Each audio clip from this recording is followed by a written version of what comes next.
Me being introduced to Daff world, it happened fast because I was a very anxious person and I was always asked questions and I always wanted to know what was going on. I can remember Daff coming over to my mom's house. I remember us going into the room and he took out a bag of weed, a big bag of weed.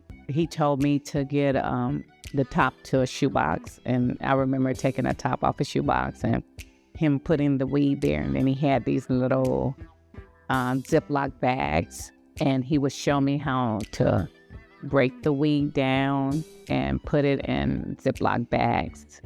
And it was like nickel bag and dime bags. And then I would put all of them in one big Ziploc bag. And I remember putting it in my backpack, and I took it to school with me the very next day. But I also had friends at school that smoked weed. I didn't smoke weed, but all my friends that I was around, a lot of them did smoke weed. And so I would sell the weed to them. When I would sell the weed, Daff would let me keep the money. As life went on with me and Daff, we moved from a 2-bedroom to a 3-bedroom. And I can remember standing on the corner and selling on the corner. And I would be the only girl out there. There was no girls out there. You know, girls would come through, but I was the only girl selling on the corner. And Fila tennis shoes, a Fila miniskirt, a Fila top, selling drugs.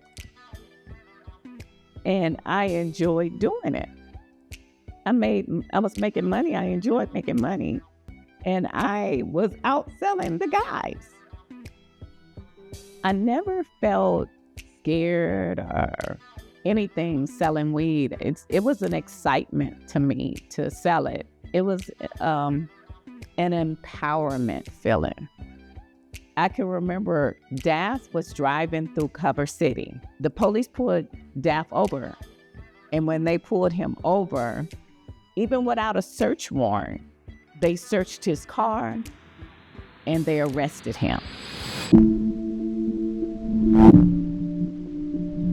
So the first time I met this older gentleman, my mother gave me his phone number to help bail Daff out of jail.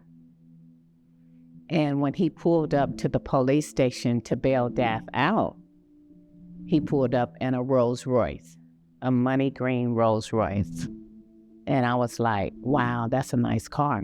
And then when he gets out, from his head to his toe, he's very eloquent looking, very classy looking. He looks like money. His shoes look like money. He had on some blue suede shoes and some nice slacks and a nice silk shirt. And he was a nice looking guy to be an older guy. And then I handed him a wad of money and he was like, you know, how do you get this much money? Where did you get this kind of money from? And I just smiled and was like, I just want my man out of jail. So he goes in and he puts up the bond to get Daff out of jail. Yeah. And I kept on. I was so anxious and I was so excited because I'm like, you know, I didn't want him in jail. And I was just wanting him to come out and like, what's taking so long? And he was like, he's coming. Just be patient.